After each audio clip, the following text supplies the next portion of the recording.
Good morning, friends.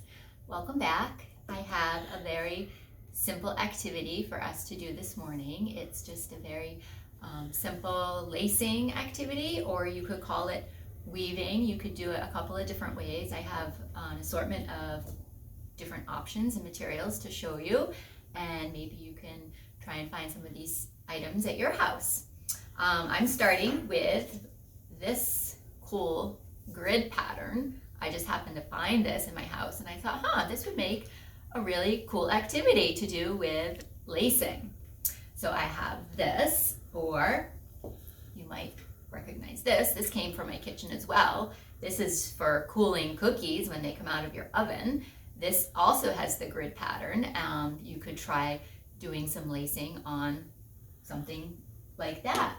Or you may have some lacing cards, and this is another option if you don't have these other materials. I'll do this with you in a minute. This was just a tulip shape cut with a paper puncher, and we have some of these at school that we tried lacing practice with. So here I have my grid, and I have different scraps of things. I have some very thick yarn.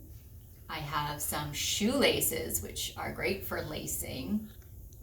And maybe you have some different ribbon, maybe some thin ribbon. This is thicker ribbon.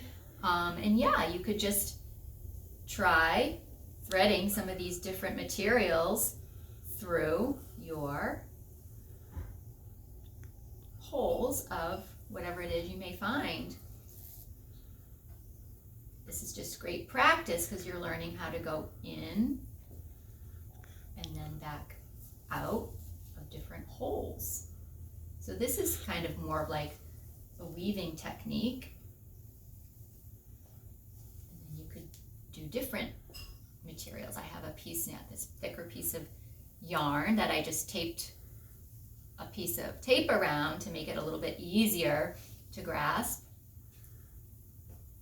And then you can just practice, going in and out of these various holes.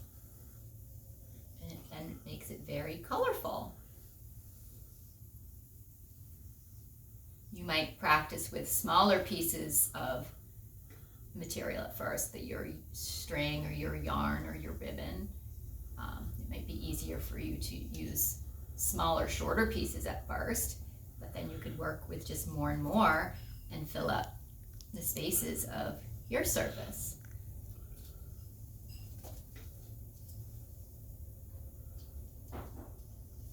And you can overlap them.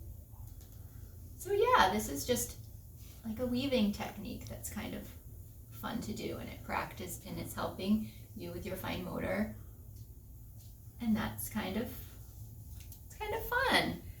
And here with my tulip shape, again, I just knotted the end so it doesn't come off.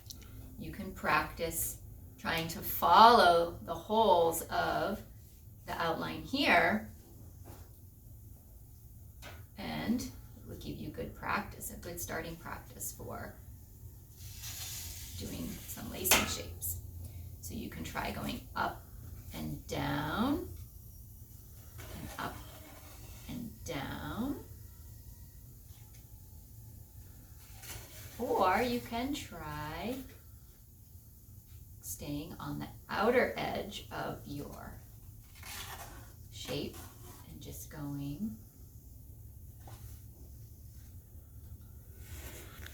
around the edge, where you're just going down a hole.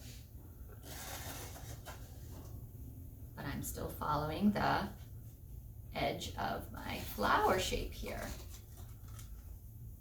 So that's a different way to thread it also. So this is just a nice calming activity to do. It's very relaxing, and it's, you're practicing like some early sewing, but mostly, fine motor, and it's just a nice calming thing to do.